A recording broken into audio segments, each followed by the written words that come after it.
The sun blazed relentlessly over the ancient plains of Kadesh, casting long shadows over an army on the march. It was May of 1274 BC, and two colossal superpowers were about to clash in a confrontation that would echo through the annals of history. This was the Battle of Kadesh, the largest chariot battle ever fought. Over 5,000 war chariots thundered across the dusty landscape, each wheel turned a testament to the ambition and might of empires. At stake was control over Syria, a land of strategic importance. Syria was a crossroads bridging the mighty civilizations of Egypt, Anatolia, and Mesopotamia. On one side stood the young, ambitious pharaoh Ramesses II of Egypt. Freshly ascended to the throne, he was already proclaiming himself the Great. At just 25, his reputation and legacy were still being forged.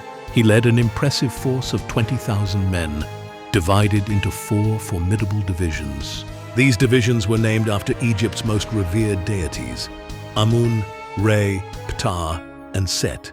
Each division was a self-contained military machine, boasting infantry, archers, and about 500 of Egypt's renowned light chariots. These chariots, manned by 2, were swift and agile. They were a perfect blend of speed and maneuverability that could outpace and outmaneuver most adversaries. Opposing him was King Muwatalli II of the Hittite Empire. His army was a mosaic of warriors drawn from 19 allied kingdoms. The Hittites had long coveted control over the region. Under Muwatalli, their ambitions burned brighter than ever. Unlike the Egyptians, the Hittite chariots were heavier, designed to smash through enemy lines with brute force. Each carried a crew of 3, driver, spearman, and shield-bearer. For centuries, these two empires had circled each other with suspicion and animosity. The Egyptians, under the dynamic leadership of the 18th dynasty pharaohs, had expanded their reach deep into Syrian territories. But the rising power of the Hittites, under the leadership of Suppiluliuma I, had wrested control of the strategic city-state of Kadesh. Kadesh was a jewel in the contested lands. Ramesses' father, Seti III, had briefly recaptured it, only for it to slip back into Hittite hands. Now, Ramesses, spurred by the shadow of his father's ambitions and his own thirst for glory, was determined to reclaim what had been lost. The Egyptian march north was a testament to the logistical prowess of the Bronze Age. From the capital of Ramesses in the eastern delta, Ramesses' forces moved with precision. They crossed the frontier fortress of Jaru and followed the coastal road through Canaan. This arduous journey, spanning over 600 kilometers, was a prelude to the coming storm. By late May, Ramesses and the Amun division had reached the strategic high ground south of Kadesh. It was here that the pharaoh received intelligence from 2 captured Shasu Bedouins. They swore under duress that the Hittite forces were still far to the north, camped near Aleppo. Ramesses, believing this report, pressed onward, crossing the Orontes River with only his personal guard and the Amun division. But the information was a ruse, a masterstroke of Hittite deception. The so-called deserters were spies, and Muwatalli had concealed his entire force behind the city of Kadesh. As Ramesses advanced, 2,500 Hittite chariots erupted from their hiding place. A wave of thunderous force surged across the Orontes and collided with the unsuspecting Re division. Caught off guard, the Egyptians faltered. Their lighter chariots, designed for speed and agility, were no match for the heavier Hittite machines in a direct clash. Panic ensued as the Re division crumbled, their retreat spilling into the Amun camp.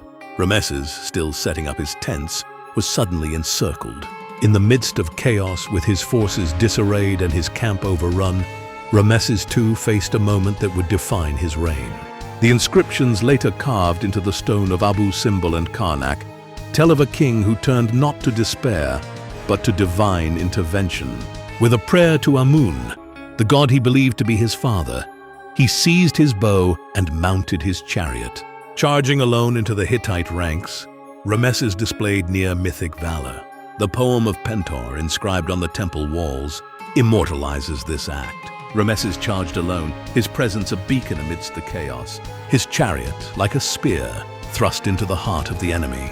As the sun dipped toward the horizon, casting long shadows across the battlefield, the clash intensified.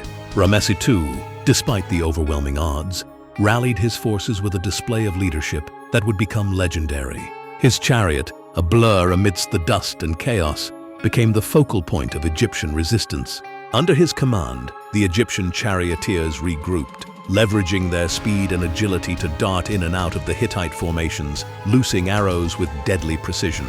The battle's momentum shifted as the Egyptians adapted to the Hittite tactics. The lighter Egyptian chariots, designed for mobility, began to encircle the heavier Hittite vehicles, striking quickly and withdrawing before the Hittites could effectively respond.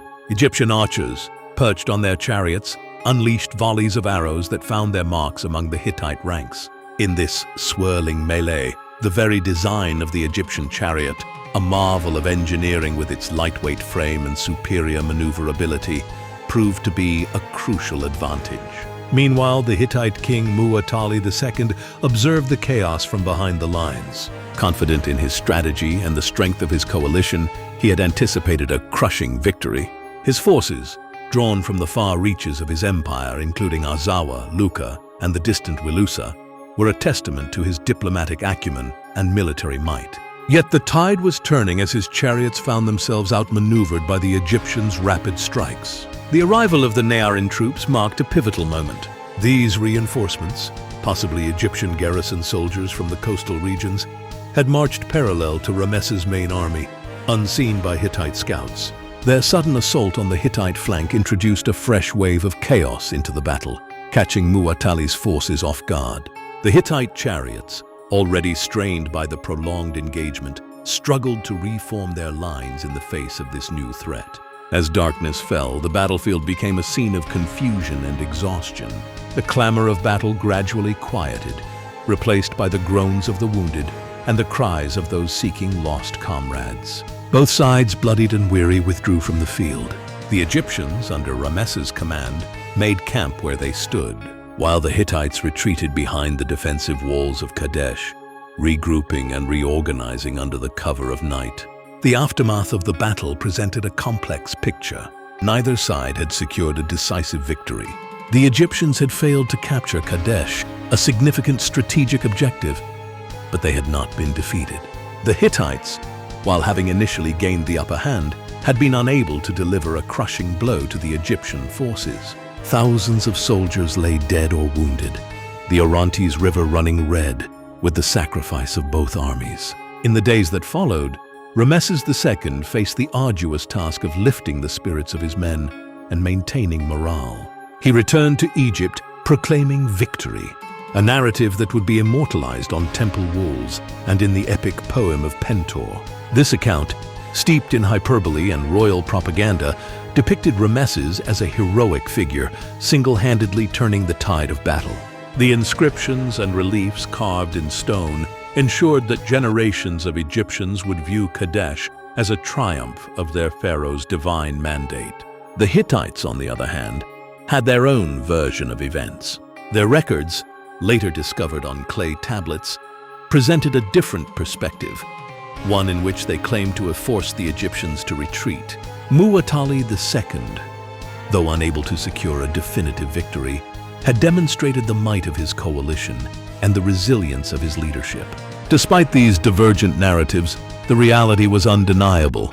Both empires had experienced staggering losses, and the prolonged conflict over Kadesh had sapped their strength. The region remained a contentious and volatile frontier, with neither side able to exert full control. This stalemate set the stage for an eventual diplomatic resolution, though such a development was still years away. As the dust settled on the battlefield of Kadesh, the echoes of chariots and the cries of warriors lingered in the air. The consequences of this monumental clash would reverberate far beyond the immediate aftermath, shaping the political landscape of the ancient Near East. For now, the armies of Egypt and the Hittite Empire licked their wounds, each side contemplating its next move in the ongoing struggle for supremacy. The story of Kadesh was far from over, and the lessons it held would continue to unfold in the years to come. The Battle of Kadesh, while unresolved in the immediate sense, marked a turning point in the ancient Near East. Its ramifications were felt not only on the battlefield, but also in the corridors of power from Egypt to Hattusa, the Hittite capital. In the aftermath, Both empires found themselves locked in a protracted stalemate, their resources stretched thin by years of intermittent skirmishes and military maneuvering. The toll of this drawn-out conflict weighed heavily on both sides, prompting a re-evaluation of strategies and priorities. In Egypt, Ramesses II focused on consolidating his rule and reinforcing his divine status. He embarked on an ambitious series of building projects, erecting monumental temples and statues that celebrated his supposed victory at Kadesh. These grand architectural feats were not merely expressions of royal vanity. They served to legitimize his reign and reinforce the narrative of his prowess among his subjects. The great temples of Abu Simbel and Karnak bore testimony to his achievements, their walls adorned with vivid depictions of the battle, casting him as a warrior king chosen by the gods. Meanwhile, in the Hittite Empire, the cost of maintaining a vast coalition became increasingly burdensome. Muwatalli II, having demonstrated his military acumen at Kadesh, faced the challenge of preserving unity among his diverse allies. The strains of war and the demands on resources led to internal tensions and reshuffled alliances. The death of Muwatalli and the subsequent accession of his brother Hattusili III introduced a new dynamic in Hittite politics. Hattusili, a savvy and pragmatic ruler, recognized the limitations of perpetual conflict and sought avenues for peace. The prolonged hostilities and the changing political landscapes in both empires eventually paved the way for diplomacy.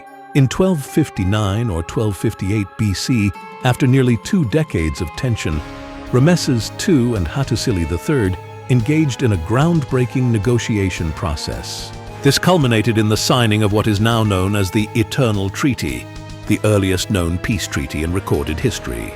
The treaty, inscribed on silver tablets in both Egyptian hieroglyphs and Hittite cuneiform, outlined a mutual commitment to peace and cooperation. The Eternal Treaty was unprecedented, not only in its content, but also in its spirit of diplomacy. It established fixed borders between the two empires, ensuring a stable and recognized frontier.